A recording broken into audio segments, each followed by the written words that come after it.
Pan dwi'n meddwl am y cobyn Cymreig, mae yna ddoi air yn dod i'r meddwl. Angerdd a thân.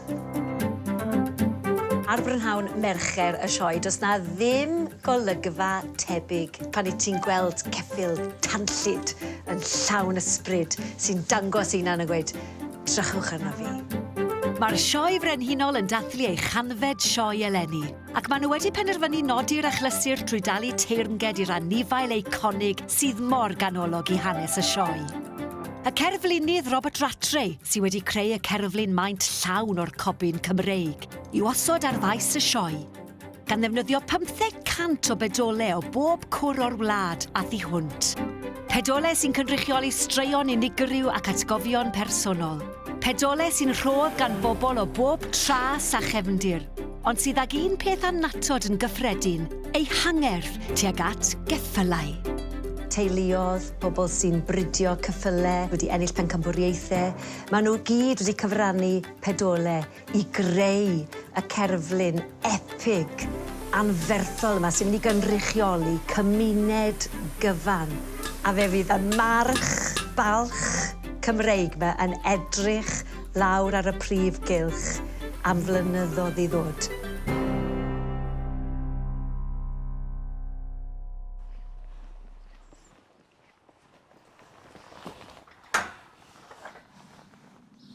Mae da ni thistle down Lady Penelope. Mae'n neis, mae'n eitha ddawel. Ie. Oedd hi hen poni'n chwar fi, Ella. So ie, mae'n helpu i wneud bethau da, achos mae hi'n deall i. A ie, jyst brad o chwar yn tro. Weithiau ni'n ffitio, weithiau ni'n dod ymlaen da'i gilydd eitha lot. So ie, hi'n good da'i gilydd. Come on, good girl. Rhan fwyaf o mywyd i fi wedi bod yn bryd o. Nes i dechrau pryd o'n i'n 4 neu rhywbeth fel yna 5. Ie, mae ceffylau yng ngwad Noah ac Ella Harris o frydfa tydi ger plwmp. A pha ryfedd, maen nhw'n wyr ac wyres i'r brydwyr enwog Cerdyn a Doreen Jones o frydfa Synod. Dros yr hanner canrif diwetha, Synod yw un o'r enwau mwyaf adnabyddus o fewn y gymdeithas geffylau yng Nghymru, ac wedi dominyddu'r cylchoedd arwerthiant ac arddangos, gan fagu 20 o bencampwyr yn y sioe frenhinol. Noa nawr yw'r head groom. Mae'n dechrau dod nawr. Yn bach o ddylai ti gala. Neitha tebyg yn un ffordd. Mae'n god, ni'n joio bod ein gilydd a siario yr un deledu. Brno ffadr boni fi amser yn 10, mountain poni reido. Yn ar start o cwbl, mae fwy o selecsiwn da Noa, dim ond un poni oedd fi prynu. A ceffyl yn agos yna dwyddyn. A pam dechreuais i, oedd ceffyl oedd cwbl. A maen nhw gyd yn mynd nôl i'r foundation gyseges i ar dechrau. Ger yn antros hynna. So maen nhw'n cadw'r teip oedd y lagos i beth dwi'n lico'n unan. Os rwy'n arall yn lico nhw, mae chi'n meddwl bod chi wedi rhywbeth bach yn reit. Nawr, Synod ringles last. Mae wedi ennill Real Welsh da fi, a mae wedi magu lot o stwff da i fi. Mae'n good teip o gyseg. Corff neis iddi pen neis. Digon o sgwrn. Oedd hi'n gyseg rhwydd i ddangos. Achos mae eitha ympermentyn neis.